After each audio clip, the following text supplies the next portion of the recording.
राजस्थान के 3 युवा नेता में सबसे ज्यादा लोकप्रिय नेता कौन है? रविंद्र सिंह भाटी, हनुमान बेनीवाल या फिर राजकुमार रोत। अब देखिए, अगर बात की जाए तो हनुमान बेनीवाल के आपने अगर बयान सुने हैं तो उस बात से अंदाजा लगा सकते हो कि हनुमान बेनीवाल की जो भाषा है वो किस तरह की है। राजकुमार रोत के आपने बयान सुने होंगे तो उससे भी अंदाजा लगा सकते हो। रविंद्र सिंह भाटी के अगर बयान सुने तो उससे अंदाजा लगा सकते हो।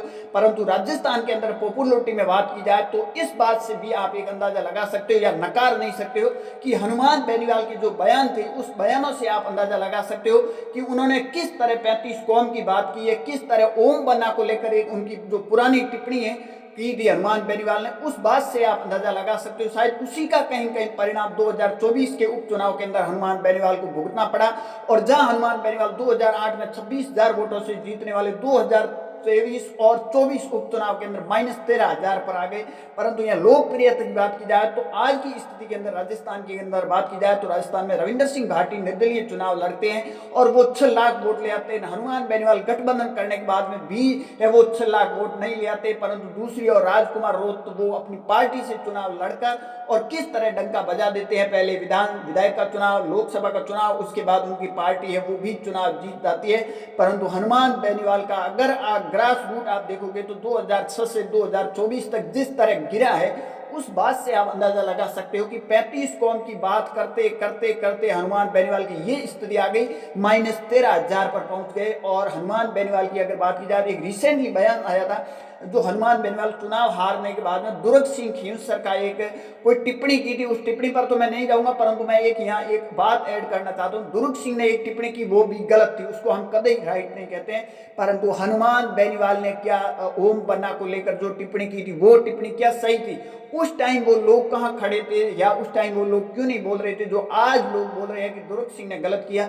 मैं तो कह रहा हूँ दोनों नेता, किसी धर्म या किसी व्यक्ति पर आप टिप्पणी करना किसी का अधिकार नहीं है। अगर टिप्पणी करते हैं तो दोनों ही गलत है, परंतु एक के साथ आप खड़े रहते हैं, दूसरे के आप विरोध करते हैं, इससे आप अंदाजा लगा सकते हो कि उस नेता की क्या स्थिति पोजीशन आने वाले टाइम के अंदर होने वाली है।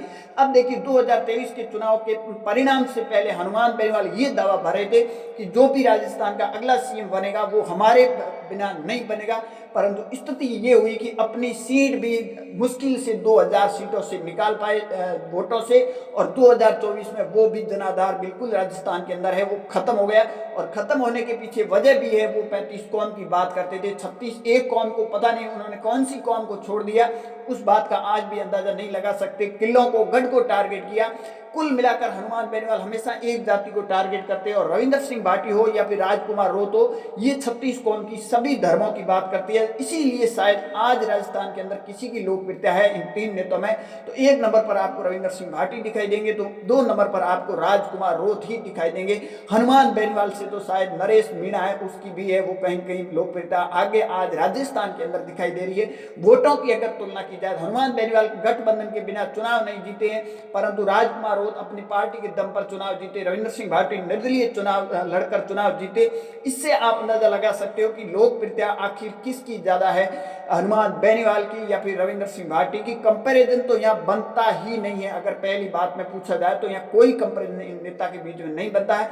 एक नेता होता है जो जनता के दिलों पर राज करता है, दूसरे नेता चुनाव हारने के बाद में अपने ही कार्यकर्ताओं, अपने लोगों को फोन पर किस तरह धमकारी, किस तरह की भाषा का प्रयोग कर रहे हैं, वो भाषा हम आपको सुना नहीं सकते हैं।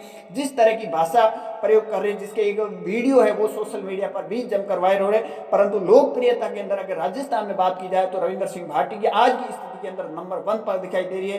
राजकुमार रोत की कहते हो वो 2nd नंबर पर आपको दिखाई दे रही है। और हनुमान बेनीवाल की तो आप चुनाव परिणाम के आंकड़ों पर आप नजर डालोगे तो आपको पता चले। आपकी क्या राय कमेंट सेक्शन जरूर देना।